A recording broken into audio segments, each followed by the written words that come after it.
आवाज से बोलिए भारत माता की, भारत माता की। मंच पर उपस्थित बंगाल विधानसभा में विरोध पक्ष के नेता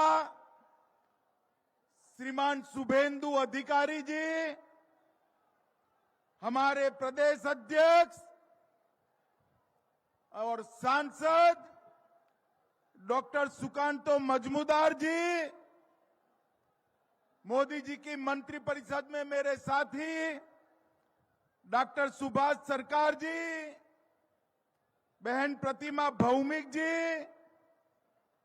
हमारे गृह राज्य मंत्री निशित प्रामाणिक जी, प्रदेश के भाजपा के प्रभारी डॉक्टर मंगल पांडे जी, श्रीमान जगन्नाथ चटर्जी जी, हमारे जिला के अध्यक्ष महोदय श्री अनूप शाह जी, श्री ध्रुवा शाह जी, और आज बीरभूम की इस सभा में आए हुए प्यारे भाइयों, बहनों, माताओं और मेरे जिगर के टुकड़े जैसे युवा मित्रों, आप सभी को जय श्री राम। मित्रों, सबसे पहले बीरभूम की ये जनसभा में आप सभी को मैं कल बंगाल का नया साल है, नए वर्ष की बहुत बहुत शुभकामनाएं देकर मेरी बात की शुरुआत करना चाहता हूं। पूरे बंगाल की जनता को नए साल की अग्रिम शुभकामनाएं देता हूं और इस मंच पर से मार्च 2022 में बोक्तुई नरसंहार में मारे गए सभी लोगों को प्रणाम कर कर श्रद्धांजलि देने चाहता हूं। मित्रों, आज मैं जब यहां आया हूं तब गीत गोविंदम के रचयिता श्री जयदेव जी, चंडीदास जी, इन सबको स्मरण करना चाहता हूं। बीरभूम के बाउलों को प्रणाम कर कर यहां के कबियाल, कीर्तनिया और लोक संगीत के सभी लोगों को प्रणाम कर कर मेरी बात की शुरुआत करना चाहता हूं। माताओं, भाइयों, बहनों, आज 14 अप्रैल है, बैसाखी है। आज 14 अप्रैल है, आंबेडकर जयंती है और आंबेडकर जयंती के निमित्त बंधारण के रचयिता बाबा साहेब आंबेडकर को भी प्रणाम कर कर मेरी बात की शुरुआत करना चाहता हूं। मोदी जी ने 14 अप्रैल को राष्ट्रीय समरसता दिन घोषित किया। 26 नवंबर को संविधान दिन घोषित किया। इसके साथ साथ मऊ में आंबेडकर जी के जन्म स्थान पर शिक्षा भूमि बनाया। लंदन में भी उनका स्मारक बनाया। नागपुर में दीक्षा भूमि बनाया। दिल्ली में महापरिनिर्वाण भूमि बनाया और मुंबई में चैत्य भूमि बनाकर आंबेडकर जी के 5 तीर्थ बनाने का काम किया। और मोदी जी ने ही देश में पहली बार गरीब घर की संथाली आदिवासी बहन द्रौपदी मुर्मू को महामहिम द्रौपदी मुर्मू राष्ट्रपति बनाने का सम्मान दिया। देश में पहली बार आदिवासी महिला को राष्ट्रपति बनाने का काम हमारे नरेंद्र मोदी जी ने किया है। मित्रों, विधानसभा चुनाव में बंगाल की इस महान जनता ने हमें 77 सीट दिए हैं। भारतीय जनता पार्टी के लिए ये बहुत बड़ी जिम्मेदारी। बंगाल की विधानसभा में हमारे विधायकों के साथ हमारे नेता शुभेंदु अधिकारी जी ये दीदी की दादागिरी के सामने दो दो हाथ कर लड़ने का काम कर रहे हैं। दीदी के भ्रष्टाचार को खुला करने का काम कर रहे हैं और भारतीय जनता पार्टी बंगाल जो संघर्ष कर रही है, इसी के कारण एक गौ तस्करी करने वाले आप ही के यहाँ के नेता को जेल के सलाखों के पीछे जाना पड़ा है। माताओं, भाइयों, बहनों, आपने 77 सीटों के साथ हमें 38% वोट दिया। मैं आज बंगाल की जनता को कहने आया हूं, 2024 के चुनाव में बाकी की कसर पूरी कर दीजिए। बंगाल में 35 से ज्यादा सीटें भारतीय जनता पार्टी को देकर मोदी जी को प्रधानमंत्री बनाइए। मुझे बताओ वीरभूम वालों, बंगाल में 35 से ज्यादा सीटें कमल की दोगे क्या? जोर से बोलिए, देंगे क्या? मोदी जी को फिर से प्रधानमंत्री बनाएंगे क्या? ये दीदी और भतीजा का जो जुर्म है ना जुर्म? जोर से बोलो, है ना जुर्म? ये जुर्म को हटाने का एकमात्र रास्ता भारतीय जनता पार्टी है। ये बंगाल को संतरास से मुक्त करने का एकमात्र रास्ता भारतीय जनता पार्टी है। बंगाल में घुसपैठ चाहते हैं आप? चाहते हैं भैया? घुसपैठ चाहते हैं? घुसपैठ रोकने का एकमात्र रास्ता भारतीय जनता पार्टी है।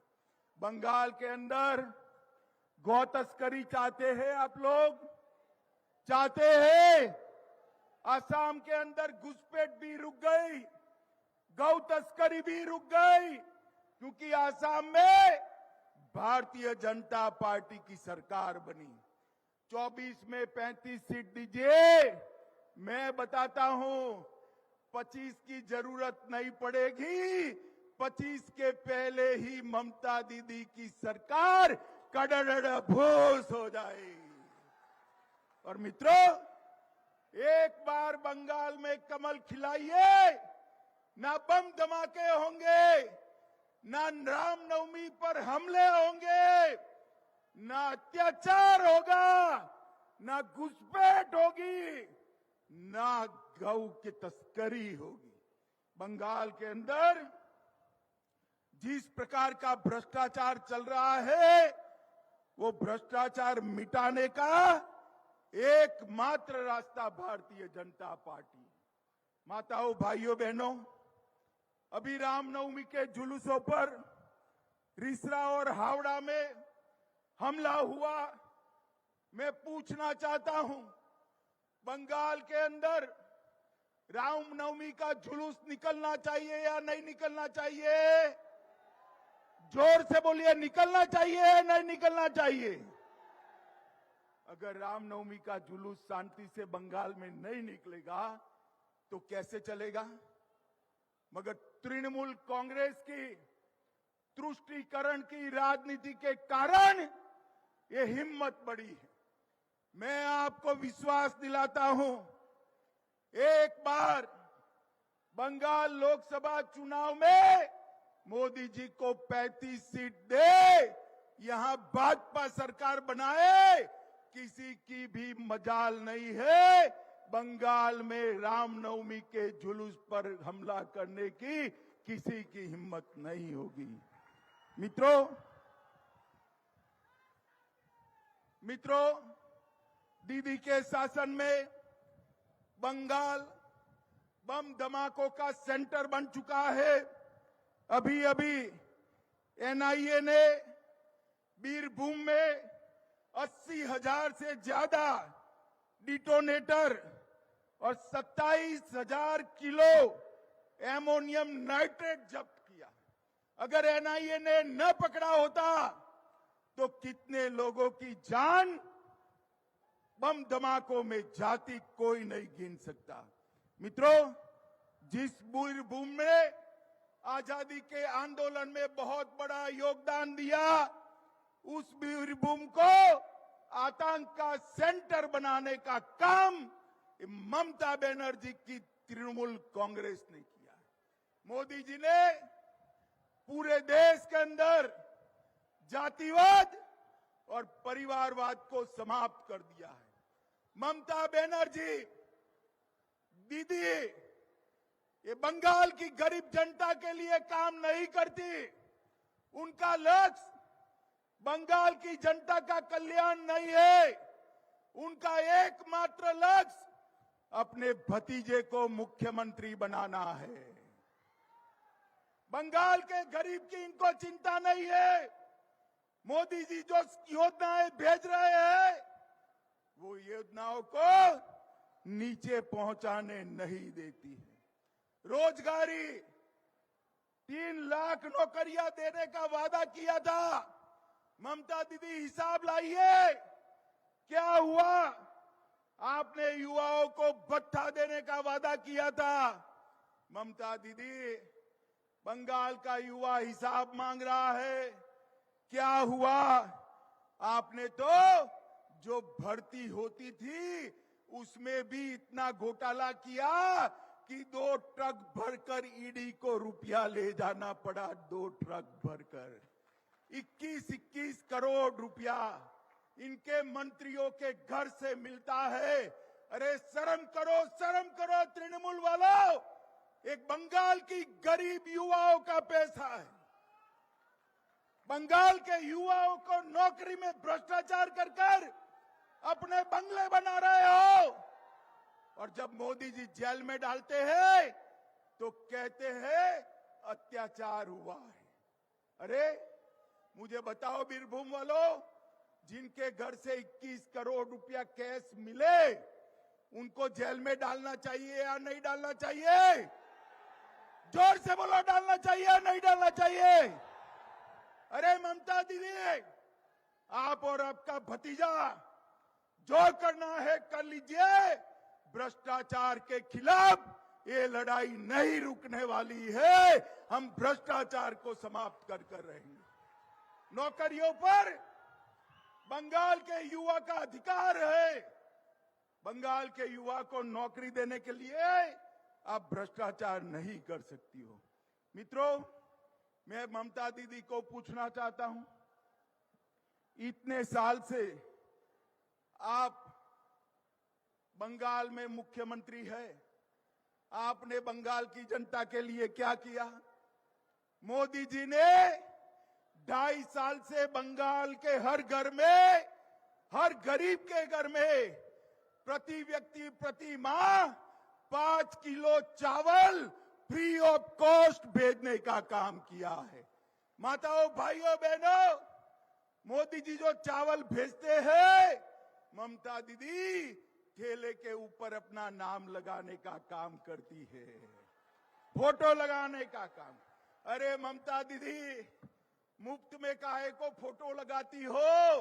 मोदी जी 5 किलो भेजते हैं और 5 किलो दे देती और फोटो लगाती तो बंगाल वालों को 10 किलो चावल मिल जाता।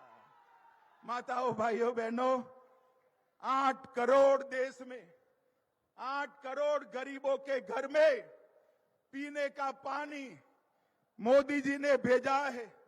और अकेले बंगाल में 57 लाख गरीबों के घर में शुद्ध पीने का पानी नल से भेजने का काम भारतीय जनता पार्टी के नेता और हमारे प्रधानमंत्री नरेंद्र मोदी जी ने दिया है।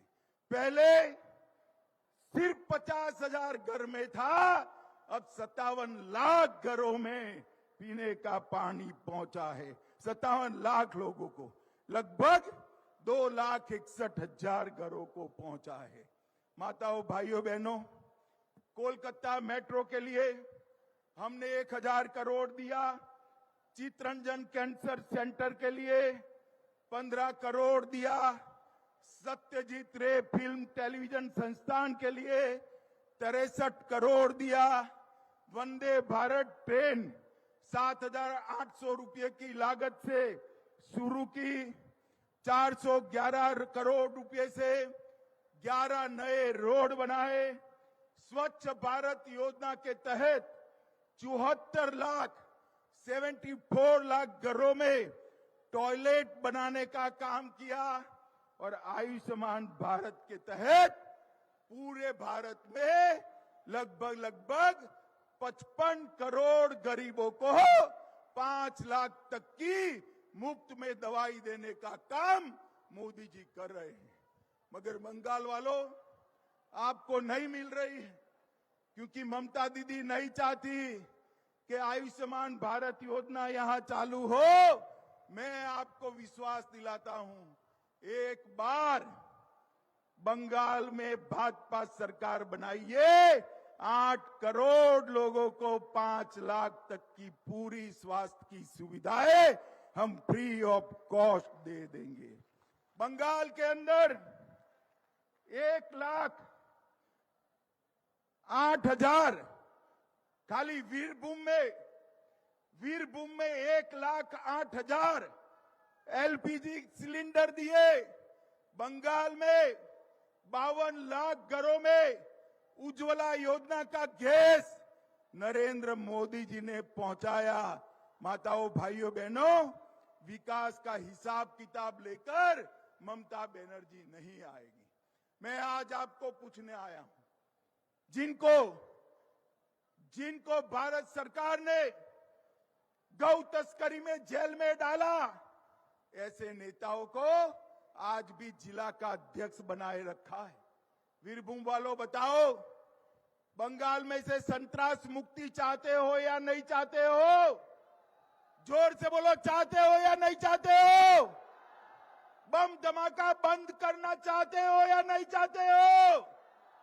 एक गौ तस्करी बंद करना चाहते हो या नहीं चाहते हो? एक घुसपैठ बंद करना चाहते हो या नहीं चाहते हो? भ्रष्टाचार बंद करना है या नहीं है? ये भाई भतीजावाद बंद करना है या नहीं करना है? मुझे बताओ, ममता दीदी कर सकती है? जोर से बोलो, कर सकती है? हाथ ऊपर करो, कर बोलो, कर सकती है? केवल और केवल मोदी जी कर सकते हैं। मैं आप लोगों के सामने गारंटी देकर जाता हूं, भारतीय जनता पार्टी ममता दीदी के ये हिटलर जैसे शासन को नहीं चलने देगी। ममता दीदी, आप भले स्वप्न देख रही हो, आपके बाद आपका भतीजा मुख्यमंत्री बने। मैं बीरभूम में बताकर जाता हूं, अगला मुख्यमंत्री भारतीय जनता पार्टी का बनने जा रहा है। और मित्रों, इसका ट्रेलर 2024 में करना है। बंगाल के अंदर 35 सीटें जीतकर फिर से मोदी जी को प्रधानमंत्री बनाना है। मुझे बताओ, पाकिस्तान को मजबूत जवाब ममता बनर्जी दे सकती है क्या? अरे बताओ, दे सकती है क्या? कश्मीर से आतंकवाद ममता दीदी बंद कर सकती है क्या? केवल और केवल मोदी जी कर सकते हैं और कोई नहीं कर सकता।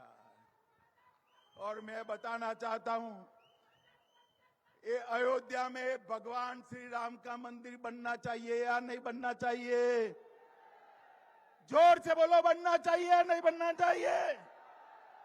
ये ममता दीदी, कांग्रेस, कम्युनिस्ट इतने सालों से मंदिर अटका कर बैठे थे।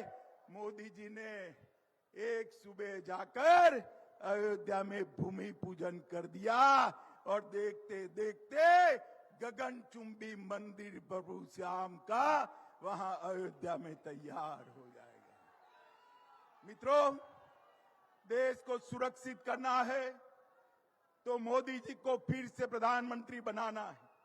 देश को समृद्ध करना है तो फिर से मोदी जी को प्रधानमंत्री बनाना है। बंगाल के अंदर शांति प्रस्तावित करनी है तो मोदी जी को प्रधानमंत्री बनाना है। बंगाल के अंदर से भ्रष्टाचार समाप्त करना है तो मोदी जी को प्रधानमंत्री बनाना है।